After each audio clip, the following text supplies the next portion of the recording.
Assalamualaikum warahmatullahi wabarakatuh. Bertemu lagi dengan saya dalam pelajaran SKI kelas 7. Pada kesempatan ini kita akan membahas tentang Khulafaur Rasyidin. Mari sama-sama kita dengarkan pembahasannya.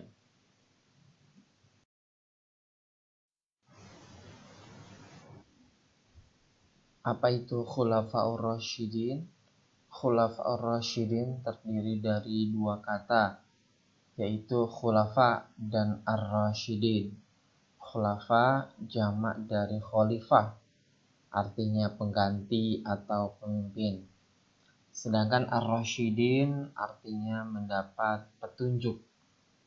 Maka dapat kita pahami definisi khulafa rasyidin adalah pengganti Nabi Muhammad SAW setelah beliau wafat sebagai pemimpin yang mendapatkan petunjuk dari Allah Subhanahu wa Ta'ala.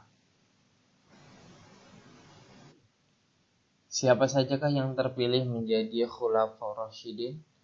Yang pertama Abu Bakar As-Siddiq, yang kedua Umar bin Khattab, yang ketiga Utsman bin Affan, dan yang keempat Ali bin Abi Thalib. Kapan mereka mulai menjabat sebagai khalifah? Yang pertama Abu Bakar pada tahun 11 sampai 13 Hijriah atau 632 sampai 634 Masehi. Beliau menjabat sebagai khalifah selama 2 tahun. Yang kedua Umar bin Khattab menjabat dari tahun 13 sampai 23 Hijriah atau 634 sampai 644 Masehi. Beliau menjabat selama 10 tahun. Dan yang ketiga Utsman bin Affan, yakni pada tahun 23 sampai 35 Hijriah atau 644 sampai 656 Masehi. Beliau menjadi khalifah selama 12 tahun. Dan yang keempat Ali bin Abi Thalib, yakni pada tahun 35 sampai 40 Hijriah atau 656 sampai 661 Masehi. Beliau menjadi khalifah selama 5 tahun.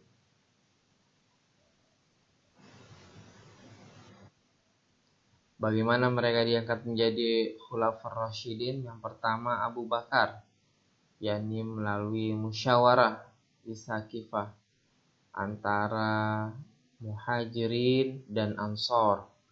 Muhajirin adalah orang-orang yang hijrah dari Mekah ke Madinah, sedangkan Ansor penduduk Madinah yang menyambut kedatangan orang-orang Mekah.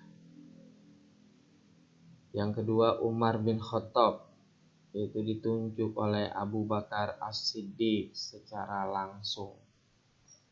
Yang ketiga Utsman bin Affan melalui musyawarah yang dipimpin oleh Abdurrahman bin Auf. Yang keempat Ali bin Abi Thalib, yaitu akumulasi suara terbanyak.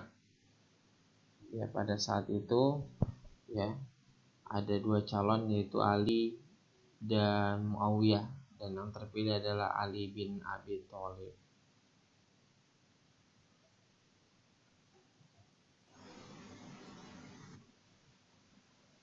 Gelar untuk mereka, yakni Abu Bakar mendapat gelar As-Siddiq, artinya pembenar. Gelar ini diberikan kepadanya ketika Nabi Muhammad telah selesai melaksanakan Isra Mi'raj.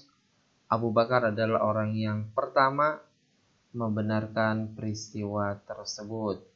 Yang kedua Umar bin Khattab mendapat gelar Al-Faruq, artinya pembeda antara yang hak dan yang batil. Umar terkenal sebagai seorang pemimpin yang adil, pemimpin yang tegas. Yang ketiga Utsman bin Affan mendapat gelar Dzunurain, yakni artinya pemilik dua cahaya, karena dia telah menikahi dua putri Rasul, yakni Ruqayyah dan Ummu Kulsum. Dan yang keempat, Ali bin Abi Thalib mendapatkan Imamul Masakin, yakni bapaknya orang-orang miskin. Yang kedua, Babul Ilmi, gerbangnya ilmu.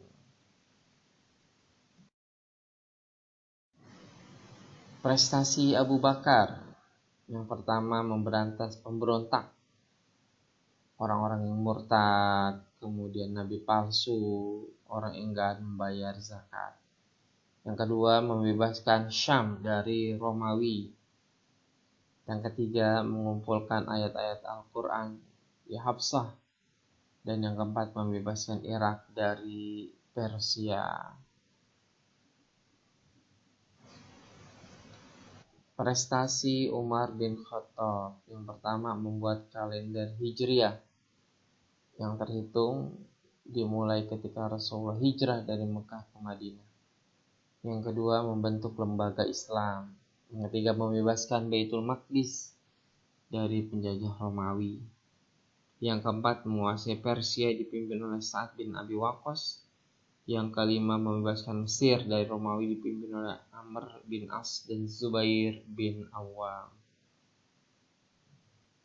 Prestasi Utsman bin Affan, membukukan Al-Quran dan ekspansi pengembangan wilayah Islam ke Asia, Afrika, dan Eropa. Prestasi Ali bin Abi Thalib, yakni mengembangkan ilmu bahasa Arab dengan menugaskan Abu Aswad Ad-Du'ali. Yang kedua, stabilitas dalam negeri dengan melakukan perang Siffin dengan Muawiyah dan perang Jamal dengan Aisyah yang menaiki unta.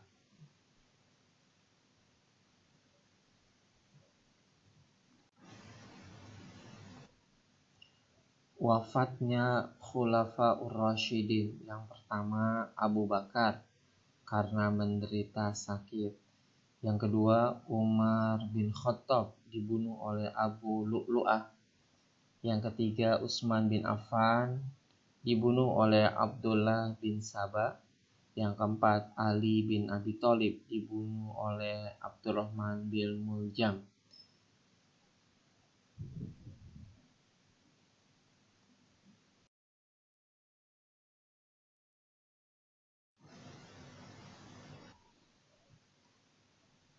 Demikian pelajaran kita pada hari ini. Mudah-mudahan dapat dipahami dan dimengerti.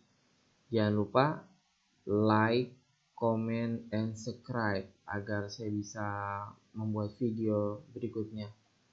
Assalamualaikum warahmatullahi wabarakatuh.